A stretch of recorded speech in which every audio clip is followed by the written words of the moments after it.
And so just before we get into our questions for the afternoon, what I'm going to do is we have a handheld microphone that we will pass around. So if you have a question, what I'd ask you to do is to introduce yourself and be as brief as possible so that we make sure we get enough questions and answers in the time we have remaining.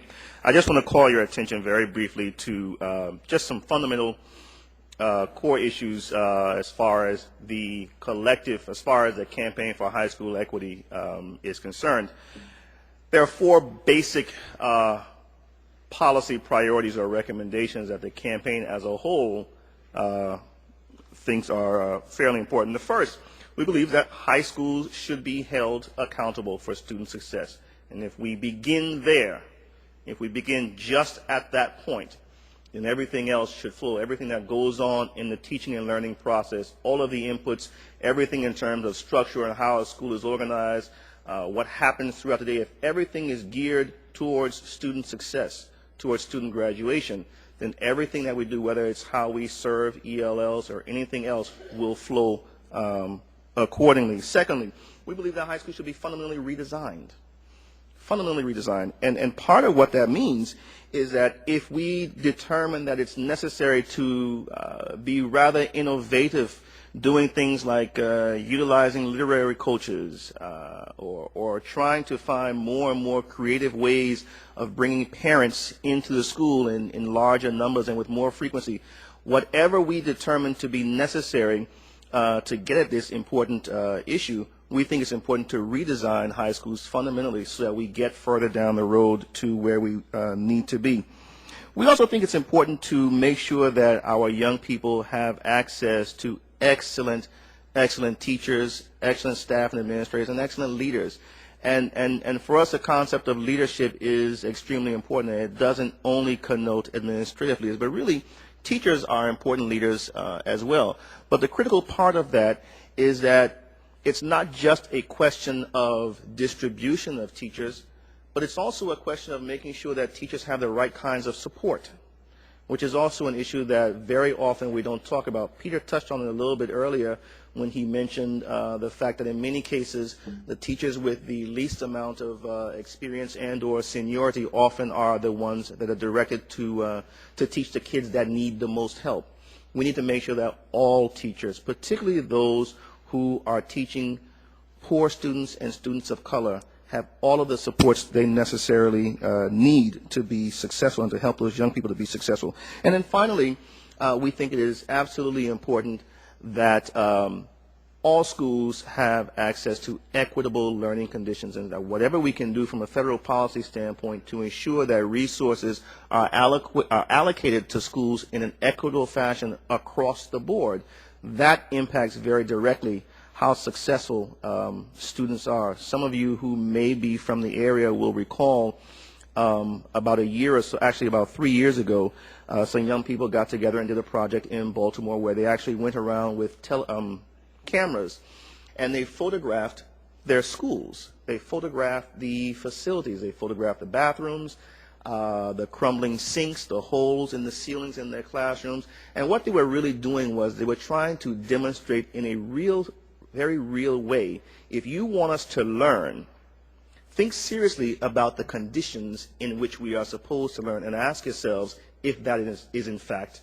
right. And they were making what I thought was a very persuasive argument, and it was so persuasive that it actually led to a rather significant increase, state increase in funding for public education based solely on what those young people were able to show to Maryland state policymakers, Maryland state lawmakers.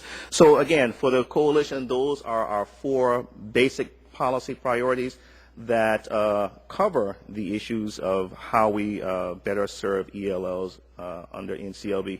I will also say that as a coalition, while we do not endorse per se any particular legislation, we do try to place ourselves in the position of providing information to policymakers and to citizens and to organizations so that people are better informed as decisions are being made regarding federal education policy. Now, what I'd like to do is to invite you to ask questions of our panelists. And as we do that, my colleague Alana Black here has a handheld microphone. So if you raise your hand, Alana will get the microphone to you. And if you would just introduce yourself and ask your question, and try to be as brief as possible so that we can get everyone in. Just to kind of get us started, I'd like to take the liberty as the moderator to ask the first question, and I'd like to begin with asking Pitsamai to answer this question, but I'd also like to ask the rest of the panelists to chime in as well. And it has to do with an issue you raised earlier, Pitsamai, around what you called linguistic isolation.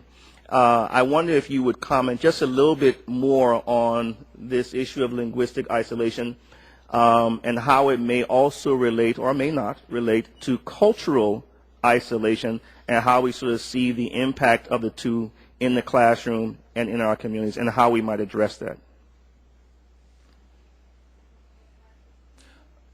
I'm sorry, you should just push, yes.